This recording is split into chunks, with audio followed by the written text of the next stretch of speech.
listening to the Pharmacy Podcast Network.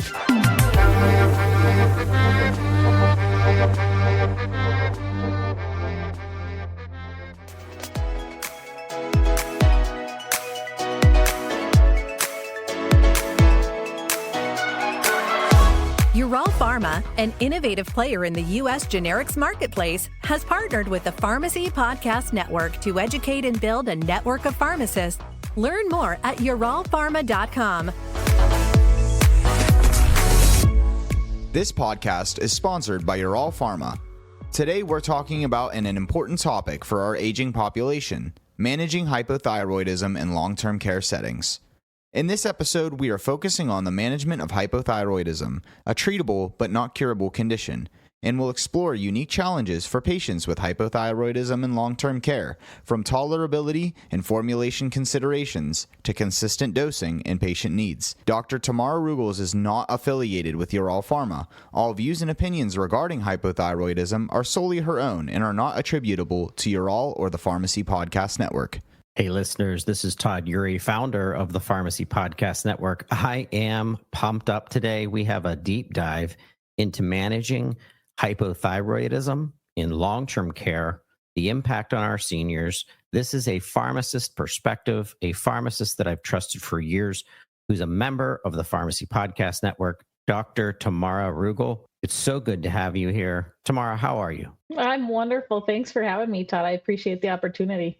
And thank you to my co-host, Stephen Beckman, CEO of YARAL Pharma, as we dig into this subject. This is a conversation interview that we're excited to have because there's a rise in the need for long-term care pharmacy expertise, especially with the expansion of long-term care pharmacy at home services. And this is an opportunity for pharmacists who are interested in senior care and institutional care. We have the access expertise, we have the consultant expertise, and we know with the discontinuation, with the expansion of long-term care facilities, there's going to be more patients that are going to need services in their home. Welcome back to the Pharmacy Podcast Network, Stephen. It's always a pleasure, Todd. We're very excited to be extending a number of podcasts around these key topics and couldn't be more grateful to have Tamara with us today. So Tamara, why don't we just jump in? As Todd said, one of the key areas that we're focusing in the company is hypothyroidism. And when we look at how we help support downstream patients and pharmacists is looking at those different populations. And, one of the areas that we have started taking a very close look at is the aging population and how that's translating into the utilization and growing utilization of long-term care. I think most of us know that the U.S. population continues to age. We're now pushing towards 60 million adults age 65 and above. We're seeing that over 2 million Americans, at least some of the data shown, that are using long-term care settings now. And I think one of the interesting things is, maybe to kick it off with, is, when we think about those type of patients, it's tough to be a long-term care pharmacist, right? Because you've got patients that some data shows that are taking upwards of 10 plus medications, done a number of different comorbidities. And when you're dealing with something like multiple chronic conditions or so forth. So how do you maybe kick us off, start by how do you try to manage, these patients with some of those dynamics? Yeah, you bring up great points. We do have an aging population, and our aging population is taking more medications than ever before, probably more disease states than have been managed in the past as well. So we got a lot of complexities here. One of the main things I want to speak of to start with is hypothyroidism in itself and how it kind of looks like aging. People get cold, people get dry skin, people have depression, brittle nails, coarse hair, constipation. So the symptoms of hypothyroidism look like symptoms of aging. So that is one of the tricky parts too. Is hypothyroidism always caught? Probably not. So that's one thing we need to look at, is the underdiagnosis of hypothyroidism. And then second, once we have that diagnosis and patients are being treated, let's look at the complex medication regimens. Of course, with levothyroxine, which is synthetic T4 that we give patients with hypothyroidism, there are some binding interactions to start with. So you want to give levothyroxine right away in the morning with just a sip of water before you give any other medications or food. And so that can be tricky in and of itself, right? If you have patients that are on maybe 8 to 10 morning medications, you might be giving your levothyroxine at 7 a.m. and the rest of their medications between 9 and 10. But of course, in long term care, you don't have just one patient. You might have 25 patients and they're all on 8 medications in the morning. And so that's 200 medications you're trying to give on one floor in the morning from one medication aid. So you can see how this can be tricky to get that levothyroxine in that patient in the morning without running into an interaction. Second is our patients, a lot of them are on calcium, they're on iron, they're on those binding medications. So to make sure we separate the levothyroxine from a binding medication is very important. Another thing is there are medications out there that will decrease your thyroid function. I think of amiodarone and lithium. So making sure we're monitoring patients on those medications and their thyroid function. So that's a good place to start. I have lots more to say, but wondered if you want to interject with anything or any No, thoughts to provide. I think you kind of hit the point really well. And one of the things I think most people don't think enough about is, we think about maybe drug to drug interactions, but then we also, and usually we think about in terms of some kind of side effects. But what we're talking about here is efficacy of products and managing multiple products at the same time and how they're sequenced. And so when you think about as a pharmacist and the caregivers that are in long term, how do you manage that? How much engagement does the pharmacist have to have, or is there a high dependency on the staff and so forth? And how do you continue to monitor that is being done successfully? Well, it's definitely a collaboration, right? And so the pharmacist can work with the facility to make sure if a patient is on levothyroxine that there's a separate med pass in the morning to give just that medication. And then several hours later, they can take the rest of their medications. There is also a collaboration with the physician to say, hey, look, this patient is on levothyroxine. Make sure they have a lab ordered to get their thyroid function test check at least every year, or if there's dose adjustments every 6 weeks. And so we're part of the team there to make sure everything's being monitored correctly. We're also part of the team where if a patient would have celiac disease, that their medications don't contain gluten. We're part of the team where if a patient has had gastric bypass, in the past, that their medications are going to be okay for their stomach to handle, that there's no inactive ingredients that's going to cause problems for them. We're part of the team where if they have a neurodegenerative disease such as, dementia or Parkinson, and they have trouble swallowing, that we can give a patient a formulation that's easier for the patient to swallow. And so there's lots of different nuances there. And there's things you don't think of. What if the patient's on dialysis and they leave for dialysis early in the morning? So we're scheduling the levothyroxine around that. What if a patient has heartburn and they have an order from their physician that they can have Tums at their bedside? So how are we making sure if they are okay to have Tums at their bedside that they're not taking their levothyroxine in the morning, but hey, their GERD is flared up in the morning and they're taking Tums and no one really knows about it. So definitely lots to consider when it comes to the treatment of hypothyroidism in our older adults in the long-term care population. So what do you do in terms of then assessing this on a regular basis? Because everything you said makes a huge amount of sense. So you got all these different factors. And as part of the team, so is this something that you guys have to monitor weekly, daily? How do you guys go about ensuring that? Because obviously with levothyroxine, there are multiple options out there still. We have some other branded products. We have obviously the majority of patients in the U.S. now use generic tablets, and there's multiple suppliers of that, and each of those products can be actually slightly a little different. So how do you go about managing the patient in the context of you're determining that some of those other factors are not involved, but they're still having compliance issues or challenges? How do you guys go about choosing what to do or how to improve it if it's not going as well as planned, especially from a compliance standpoint?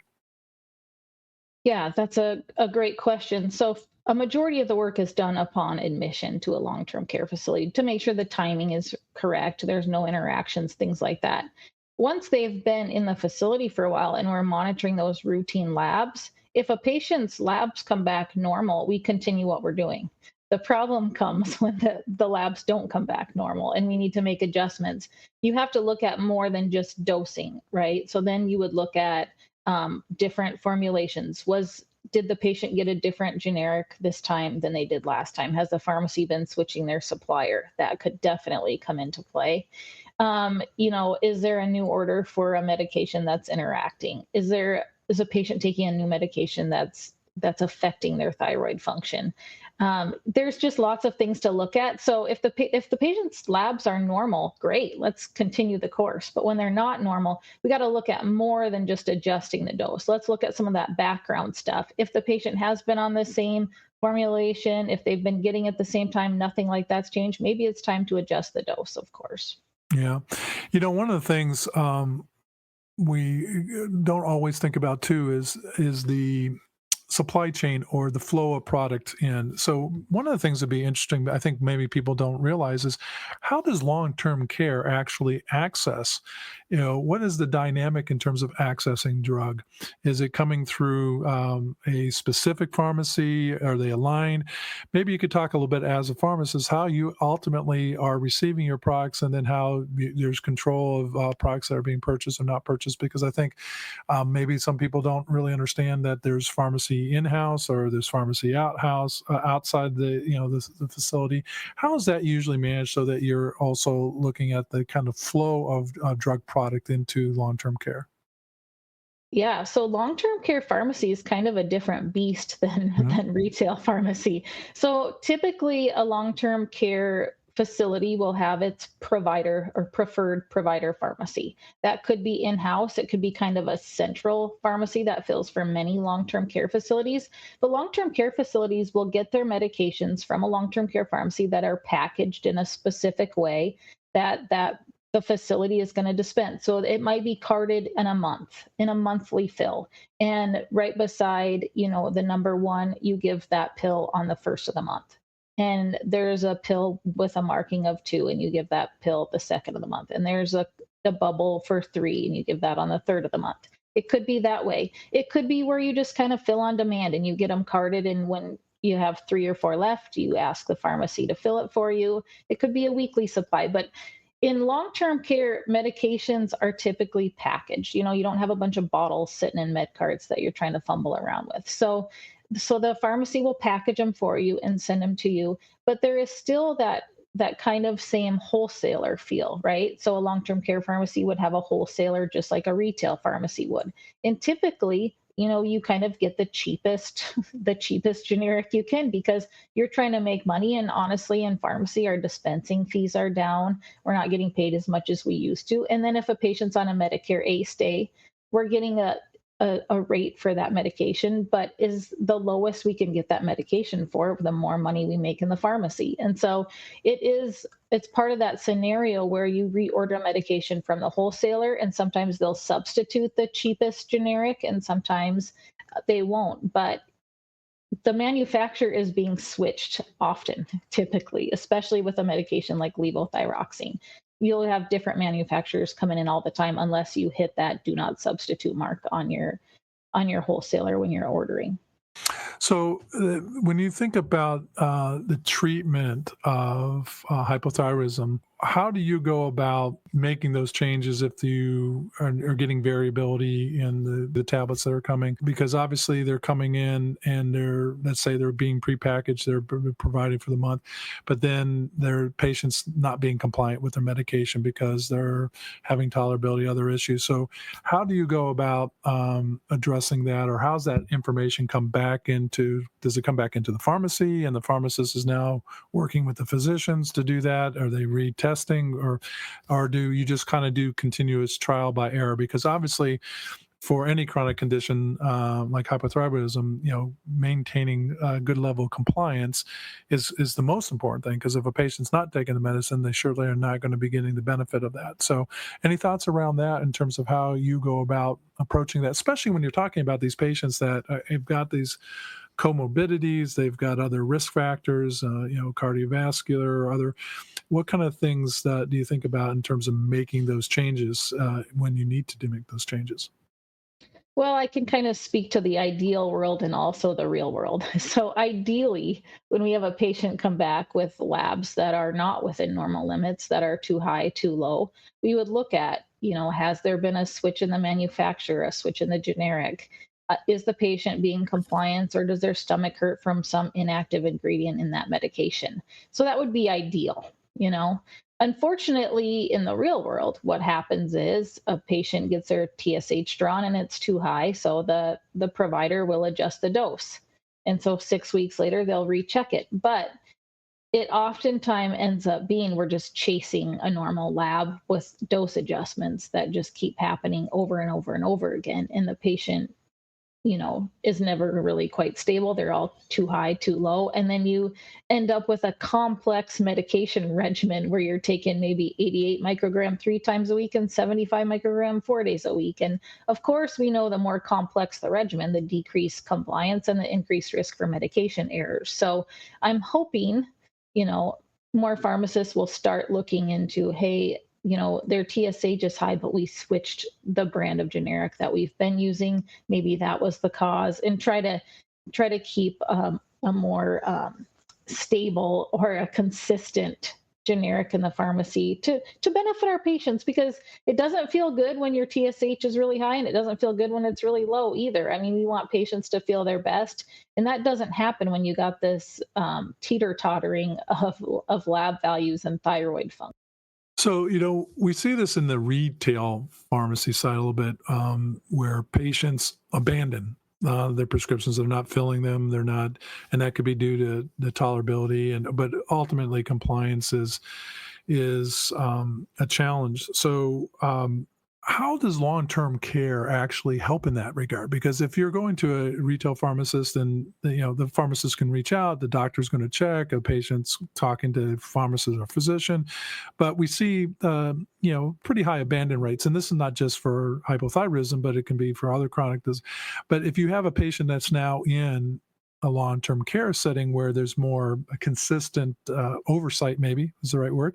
How does that benefit patients, or how do you guys go about that so that you actually don't see it? I mean, patients come in, they get their medicine, doesn't mean that the healthcare provider is watching them every second to see if they're taking their medicine. So, is there, what are the benefits, or how do you guys go about helping ensure better compliance or lack of abandonment of any medication, especially chronic, that they're taking? Yeah, so long-term care can certainly help with compliance because you have someone giving you your medication every single day. Now, let's keep in mind a patient can always refuse to take a medication. You can't force a patient to take a medication. Correct. And so they have that right. So it's important, if a patient does refuse their medications, that's documented, because that way, if a thyroid function test does come back abnormal, you could look at the medication administration record, or MAR, and see that, oh, the patient refused their medications 3 out of 7 days last week. So that could kind of clue you into why there would be an abnormal lab. But there's other things as well. I mean, medication aides are so wonderful at doing their job, and they have so many patients to manage. But let's not forget they are human, right? So humans make errors. Unfortunately, pharmacists do, nurses do, med aides do. We all do in healthcare. And so there can be the case where you're giving the wrong patient the wrong medication. Maybe you have 3 Dorothys on the same unit, and they're all sitting at the same table for lunch. How do you know? So yes, compliance theoretically should be 100% in a long-term care facility, because they have your medications, they're signing it off on the MAR, they're giving it to you every day. But let's not forget that we're all humans. We can refuse medications. Pharmacists could fill the wrong medication. Med aides could give the wrong medication. There are errors. Fortunately, in long-term care, I mean, that is looked upon from surveyors. Federal and state surveyors make sure your medication error rate does not exceed 5%. And if it does, you will get cited with an F tag or a deficiency and need a plan of correction. So it is monitored that we don't make those medication errors consistently, that it's a low rate. But when you're looking at thyroid function tests and you're looking at abnormal ones, I do think it's you should not assume 100% compliance, whether a patient's in the community or in a long-term care facility. Yeah, I think by far that's one of the biggest challenges we always have is compliance, and I think that's why I would like to go off script just a little bit, because I want to ask you two questions that are not specific to long-term care. One of the things as a manufacturer and as a pharmaceutical industry as a whole, we've done a lot in trying to provide education and materials and things like that, because we're here to add value beyond just the medication. How do we help the healthcare provider either through their own knowledge and how it's passed on to the patient? So, one of the reasons we do the podcast is that we want to listen as an organization. And I always like to ask this question of people like yourself: is what is it that in long-term care we could do as an organization? Are there things that are still missing when you think about hypothyroidism, and are there tools, because either resources are not available because funding is always tight, and we're always, we have to, the sad thing in life is that we still all have to be profitable in order to keep doors open and keep treating patients and doing all the things that we do. But as I said, YARAL's trying to do things different and do and not act like per se just a generic company where we're just providing product and we're negotiating with wholesalers at the lowest price we can. We want to make sure that our product, especially the product that we represent in levothyroxine caps, because it's somewhat different, are there tools that we can think of as an organization that would be helpful? Are there gaps that you see in long-term care that could help, that we should be thinking about? Yeah, there's a couple. For one, the underdiagnosis of hypothyroidism, kind of like I mentioned earlier, because so many of the symptoms are the same symptoms of getting older, the constipation and the being cold all the time, things like that. So one would be to create awareness to check a TSH, just to check a thyroid function and make sure when a patient's admitted that it's not being missed. So that would be one, is just creating awareness to even check if a patient has low thyroid function. And another, what I love that you would like to supply, long-term care pharmacies with a quality product at the lowest price. Because if we can get our patients to take a quality product consistently without swapping manufacturers, that would certainly help stabilize their thyroid function and make them feel better along the way. So you said something that intrigued me there, and that's awareness. Everything starts with awareness. If people aren't aware that there's a product, or they might have a particular set of symptoms that might so when you think about long-term care and hypothyroidism can be misinterpreted for other things, what do you think is the current awareness of hypothyroidism in long-term care? Is that something that is in the forefront of a long-term care because of the age of the patient that they're dealing with, or other factors? How would you rate the awareness? And is that something that we could be supported by continually refreshing and reminding your patients to be tested for this where appropriate and so forth? So, what's your thoughts on that? I think we can do better. I think, a lot of providers are so good at checking for it, but I think there's room for improvement. I've had that experience where a nurse practitioner or a provider has called me and said, "Oh my goodness, I can't believe I missed this." They had all the telltale symptoms of hypothyroidism. I didn't even think of it. Finally, I check a TSH and it's in the 50s. I mean, it's way beyond normal, right? And then when they get the lab back, they're like, "I cannot believe I missed this. It's so obvious." But we get into that rut of, "Oh, this patient's constipated. Let's give them some Senna." Or they're cold, let's give them a warm blanket. You see it all the time. Older adults out in the 80-degree sunshine in sweatpants and a sweatshirt, because we do get colder as we get older, Yeah. but it's also a symptom of hypothyroidism. So yes, I think providers are doing a great job, but of course, I do think there's definitely room for improvement. Because there's always going to be the gap, right? I mean, the provider's not looking at a meeting with the patient every day. They're not visiting the office. They go months, weeks, maybe even years without, and sometimes checking. and they don't always get to see those symptoms. And as a pharmacist or a caregiver in long-term care, you're most likely to see those symptoms before even a provider might. Yeah, the staff that is key, of course, is your nurses. I mean, they spend so much time with your patients that they are so in tune to patients. When I have a medication question, is a patient getting dry mouth from this medication? Or, when I have any sort of questions about a patient, I go straight to nursing because they know their patients so well, spend so much time with them. So, yes, we should be educating providers, but we should be educating everyone in the facility. Even the therapists who work with the patients 3 days a week are at a great spot of identifying, symptoms, side effects, things. I always tell physical therapists, you're at a better spot at identifying a side effect than I am because I might see a patient once every 30 or 90 days when they come get their prescription, but you're working with them every day or 3 days a week. And so it's a good collaboration from the whole healthcare team to spot symptoms and side effects, and I be able to identify these things for the team. Well, I want to ask another question and take off your long-term pharmacy hat and put on your community pharmacist hat, because we had the opportunity to talk a little bit before we went on the podcast, and you had some insightful thoughts about what you see and some of the challenges with hypothyroidism and the use of treatment with levothyroxine. Do you want to share some of those thoughts that you were talking about earlier this morning? Yes, I was telling Stephen this morning when we had a chance to meet. When I do work, I work part time in a community pharmacy, and I've been seeing more and more patients come in concerned about the products that they're getting from the pharmacy. They're concerned about, is there gluten in my product? I have celiac disease, or I have a gluten intolerance. I'm trying to heal my gut from something.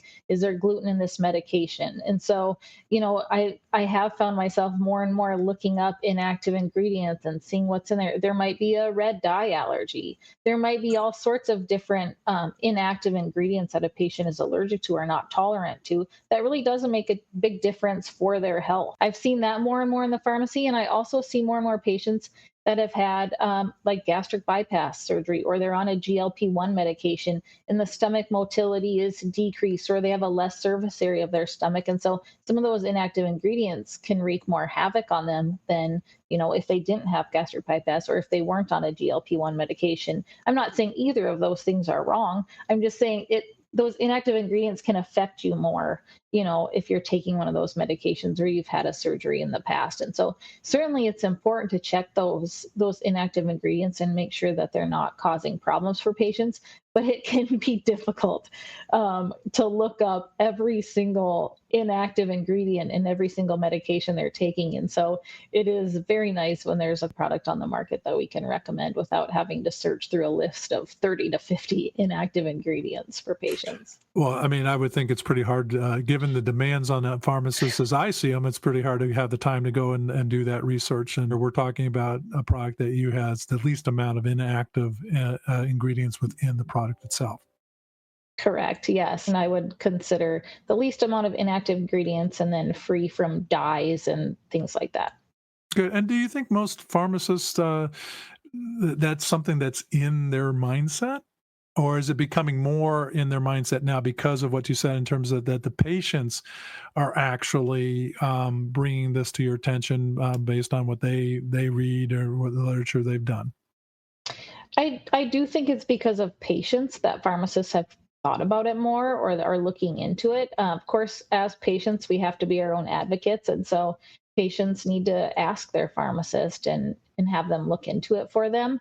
But I do think it's because of patient demand that pharmacists are starting to look into it more. Well, our product obviously is levothyroxine capsules, which is a different form factor than the tablets. We're the only supplier of it, along with our branded company, Ipsa USA. And I think one of the things that we're excited about this product is, as we were talking about earlier, is it only actually has 4 ingredients. Levothyroxine itself, the active ingredient, gelatin, glycerin, and water. So what do you think about that?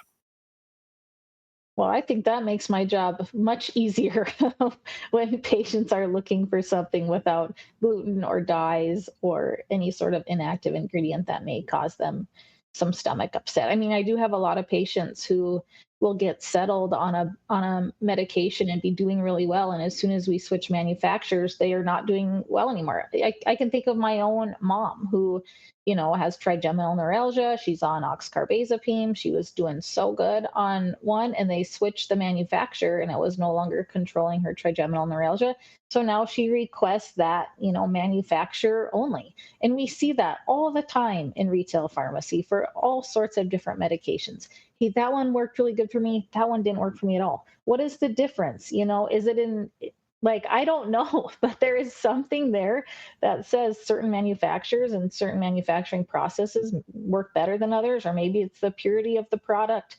But certainly, patients from their own experience, and from my family, from my own experience, certain products, generic products, work better than others. So it's very nice when you can find a product that works well for everybody, that no one would have an allergy or issue with, and that you wouldn't have to keep swapping out. You don't have 3 different bottles on your shelves from different manufacturers because one works better from one patient than other. It would certainly help with inventory to keep one clean, product on the shelf. Well, you make an interesting point. Generic companies are always collectively, as an industry, our goal is obviously to provide high quality medications and at affordable price, or increase accessibility, because that's the whole reason why generic industry was formed. But as you said, there are variability, and you made a comment earlier, which I think is important, because the reality is that the buying practices, or the drug flow practices, 1 month it could be one manufacturer than other. So with the variability of inactives across different products, patient could be doing well on one month, and next month having more challenges. And obviously that's the nature of the opportunity. So when we think about levothyroxine capsules, is that it's meant for a certain portion of the population that really has tolerability issues. Look at the end of the day, if a patient's tolerating a tablet very well, that's exactly the product that they should be on.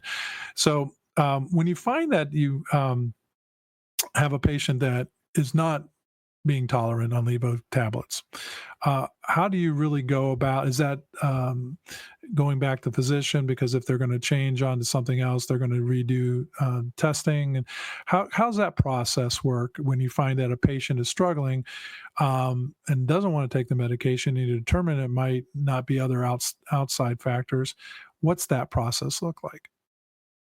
Well, if they come to the pharmacy, with the problem first, it's easier because we can kind of dig and look through ingredients and find out, have you ever tolerated this medication? And if you have, what month was that? We can kind of go back and look at the different fills and see what NDCs we use, and try to, weed out what's causing the problem and what's not. And then once we find it, then to find the product that doesn't have that inactive ingredient. And then it's easy. You just, make a call to the doctor's office, or fax over and ask them for maybe a different product, maybe a different brand. But a lot of times we can switch those NDCs without even contacting the doctor, as long as it's the same medication and dose. And so that's typically what it is. It's a conversation with a patient to find out, when were you doing good, or have you ever been doing good, and what was that we filled that time.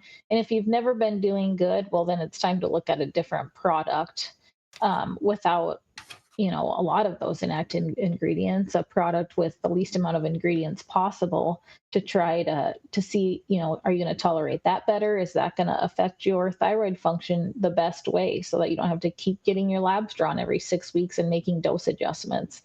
So the thing about it is, and I tell patients this about apixaban versus warfarin too, if you find a quality product that works for you, even if you have to pay a little bit more, you might be paying less in the long run, because then maybe you don't have to get your blood drawn every 6 weeks, and maybe you don't have a drawer full of every different strength of levothyroxine that there is, that you're no longer using.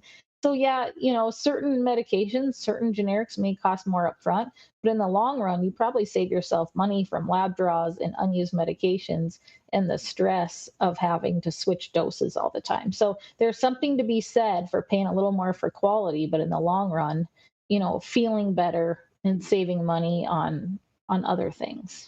So when a patient needs to do testing in long-term care, is a lot of that able to be done within the long-term care setting, or is it most patients have to still be go see outside providers or support to do those type of things? Well, there's not a lot of specialists that will come to a long term care facility other than the psychiatrists. If it is going to be an endocrinologist, typically you're going to have to go outside Mhm. of the long term care facility to see one. But if your primary care is managing, your thyroid function and your levothyroxine dose, they will come in house and do that. I rarely have to have patients, leave the facility to go to an appointment unless it's, like I say, cardiology, endocrinology, something like that. But for things like levothyroxine dose adjustments, that can be typically be done where the lab is drawn in the facility and the primary provider or their designee will make a round in the facility and make those dose adjustments for them. So, as we start to come to conclusion to our podcast today, I wanted to give you the floor in terms of what are the things that are most important to you. If you had the opportunity to share to manufacturers, other things, what is essential to help you as a pharmacist, either within long-term care or even the retail setting? What are the things that are most important that help you? I mean, obviously, we got to be able to continue to provide products at a price that's affordable throughout the supply chain. But what are the other things that are challenges that you still face as a pharmacist as it relates to treating hypothyroidism? Yeah, so my main goal, of course, is for my patients to feel their best. I love working with my long-term care patients. They are so wonderful and just you tell you like it is and just beautiful people. So I want them to feel great. And so part of feeling great is to make sure, that they get the medicine they need. They don't get more medicine than what they need, polypharmacy, and that we can avoid a lot of those drug interactions and side effects and that they do tolerate their medication. So, having a quality product that patients will tolerate will help me get to my goal of making sure they feel their best, and also, help stabilize their thyroid function tests so they don't have to have so many dose adjustments due to intolerability and medication non-compliance. And so certainly, there's a lot of pieces to the puzzle when it comes to helping patients feel their best and deprescribing unnecessary medications and all sorts of things. But having quality medications for my patients is certainly a priority, and it helps. It helps me, and it helps my patients. Well, I think one of the things I take away from the conversation and the insights you shared with me, which I think are really important, and sometimes we need to continue to look at that, is there are so many factors that can influence the success or failure of treatment. In the case of levothyroxine, you got to take it in the morning. You got to take it, plenty of time before you ingest food. As you mentioned, obviously, some of the drugs that can not just drug-drug interaction that you have to always be thoughtful of, but you have to be thinking about how they can actually make a particular medication like levothyroxine less effective, Right. and all the other factors that you have, the communication between patients and caregivers, because we always think that in many cases, when a patient stops being compliant, it's usually the pharmacist in many cases that's going to know before even a provider, just because one, they're not seeing that fill come in, or they're reaching out to the pharmacist first because either they have easier access and so forth. So, that's really what we're about at YARAL, is that, it's important as a company that it's not just about making good, high quality medications. It's about how we engage into the system and helping support ultimately the patient. I mean, anybody that's in this business, I'm not a doctor, I'm not a nurse, I'm not a pharmacist, but I take great pride, and I know our organization does, in being a part of that positive uh, grouping of individuals to take care and making patients feel their best, as you said. Um, so we want to continue to listen and support and understand that there's variances and differences within the pharmacy, right? There's the retail pharmacists, there's community pharmacists. When I say retail, I'm talking ones that service large populations, metro areas maybe, but not the community pharmacists. They're dealing with a whole different dynamic of interface with patients if they're working in a rural area to long-term care, et cetera. So it's our responsibility, I think, to really listen and understand the differences, because you have differences between being a pharmacist in long-term care setting than when you are in your community setting. So any final thoughts that you would want to share about what's happening in long-term care? Any final thoughts on levothyroxine management? Any other needs, issues, wants that you would have as a long-term care pharmacist? Well, certainly a number of just closing thoughts for sure is that never underestimate how much of an impact one small medication change can make. I've learned that in my long-term care patients and in my community patients. A lot of pharmacists or healthcare providers might think you really have to do something earth-shattering to make a big difference for a patient, but that is not always the case. I have had so many patients come to me at the deprescribing clinic or in my work in nursing homes or in the community, and just identifying one issue and making one medication change can make a world of a difference to a patient. So I just want to tell listeners not to underestimate what a big difference one med change can make for a patient. Well, that's well said and a good way to end, because I think we have to find in our system a little bit more time to do that, the ability to be able to listen, observe, and make those adjustments that a little adjustment, as you said, could make a big, big difference. So, Tamara, first of all, thank you so much for taking time out of your busy day to be a part of the podcast. I always like to say that, pharmacists are like first responders. We always acknowledge them because they're really important and they save lives and they support lives and they make quality of life better for patients, as you spoke about. So thank you for all that you do for the patients that you serve. Anybody that benefits from a pharmacist that shows the caring and interest that you do is going to be in a lot better position. And for that, we thank you for all that you do. Yes, thank you, Stephen. It was a pleasure visiting with you today and getting to know you. What a wonderful conversation. Thank you so much, Tamara and Stephen, for this great podcast episode. Pharmacists play a critical role in ensuring long-term care pharmacy services. Patients receive the right medications in the right form at the right time. This is up to our pharmacists and pharmacy teams out there. As we discussed today, these are essential services for managing patients with hypothyroidism. And it's so good to have a pharma manufacturer like YARAL Pharma standing alongside pharmacists in support of this important work. Hey, keep listening for important safety information for levothyroxine. And thank you so much for listening to the Pharmacy Podcast Network. Important safety information for levothyroxine sodium capsules. Indication and usage. Levothyroxine sodium capsules are L-thyroxine, T4, indicated for adults and pediatric patients 6 years and older with hypothyroidism as replacement therapy in primary, thyroidal, secondary, pituitary, and tertiary, hypothalamic, congenital, or acquired hypothyroidism, pituitary thyrotropin, thyroid-stimulating hormone, TSH, suppression. As an adjunct to surgery and radioiodine therapy in the management of thyrotropin-dependent well-differentiated thyroid cancer. Limitations of use. Levothyroxine sodium capsules are not indicated for suppression of benign thyroid nodules and non-toxic diffuse goiter in iodine-sufficient patients, as there are no clinical benefits, and overtreatment with levothyroxine sodium capsules may induce hyperthyroidism. 2T3. Levothyroxine sodium capsules are not indicated for treatment of transient hypothyroidism during the recovery phase of subacute thyroiditis. Warning: not for the treatment of obesity or for weight loss. Thyroid hormones, including levothyroxine sodium capsules, either alone or with other therapeutic agents, should not be used for the treatment of obesity or for weight loss. In euthyroid patients, doses within the range of daily hormonal requirements are ineffective for weight reduction. Larger doses may produce serious or even life-threatening manifestations of toxicity, particularly when given in association with sympathomimetic amines, such as those used for their anorectic effects. Contraindications: uncorrected adrenal insufficiency. Warnings and precautions: cardiac adverse reactions in the elderly and in patients with underlying cardiovascular disease. Initiate levothyroxine sodium capsules at less than the full replacement dose because of the increased risk of cardiac adverse reactions, including atrial fibrillation.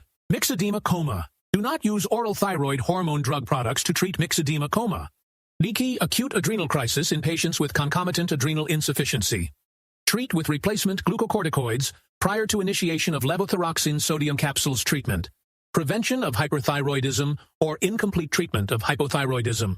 Proper dose titration and careful monitoring is critical to prevent the persistence of hypothyroidism or the development of hyperthyroidism. UPRS, worsening of diabetic control. Therapy in patients with diabetes mellitus may worsen glycemic control and result in increased antidiabetic agent or insulin requirements. Carefully monitor glycemic control after starting, changing, or discontinuing thyroid hormone therapy. Decreased bone mineral density associated with thyroid hormone over-replacement. Over-replacement can increase bone reabsorption and decrease bone mineral density. Give the lowest effective dose. Adverse reactions. Common adverse reactions with levothyroxine therapy are primarily those of hyperthyroidism due to therapeutic overdosage. They include the following: general fatigue, increased appetite, weight loss, heat intolerance, fever, excessive sweating. Central nervous system, headache, hyperactivity, nervousness, anxiety, irritability, emotional, lability, insomnia, musculoskeletal, tremors, muscle weakness. Cardiovascular, palpitations, tachycardia, arrhythmias, increased pulse and blood pressure, heart failure, angina, myocardial infarction, cardiac arrest, respiratory, dyspnea, gastrointestinal, GI, diarrhea, vomiting, abdominal cramps, elevations in liver function tests, dermatologic, hair loss, flushing, endocrine, decreased bone mineral density, reproductive, menstrual irregularities, impaired fertility, adverse reactions in children. Pseudotumor cerebri and slipped capital femoral epiphysis have been reported in children receiving levothyroxine therapy. Overtreatment may result in craniosynostosis in infants and premature closure of the epiphyses in children with resultant compromised adult height. Seizures have been reported rarely with the institution of levothyroxine therapy. Hypersensitivity reactions. Hypersensitivity reactions to inactive ingredients in this product or other levothyroxine products have occurred in patients treated with thyroid hormone products. These include urticaria, pruritus, skin rash, flushing, angioedema, various GI symptoms, abdominal pain, nausea, vomiting and diarrhea, fever, arthralgia, serum sickness, and wheezing. Hypersensitivity to levothyroxine itself is not known to occur. Drug interactions. Many drugs and some foods can exert effects on thyroid hormone pharmacokinetics. For example, absorption, synthesis, secretion, catabolism, protein binding, and target tissue response, and may alter the therapeutic response to levothyroxine sodium capsules. Administer at least 4 hours before or after drugs that are known to interfere with absorption. See full prescribing information for drugs that affect thyroid hormone pharmacokinetics and metabolism. To report suspected adverse reactions, contact YARAL Pharma Inc. at 1-866-218-9009 or FDA at 1-800-FDA-1088 or www.fda.gov/medwatch. For full prescribing information, including boxed warning, go to www.yaralpharma.com/levothyroxine-PI.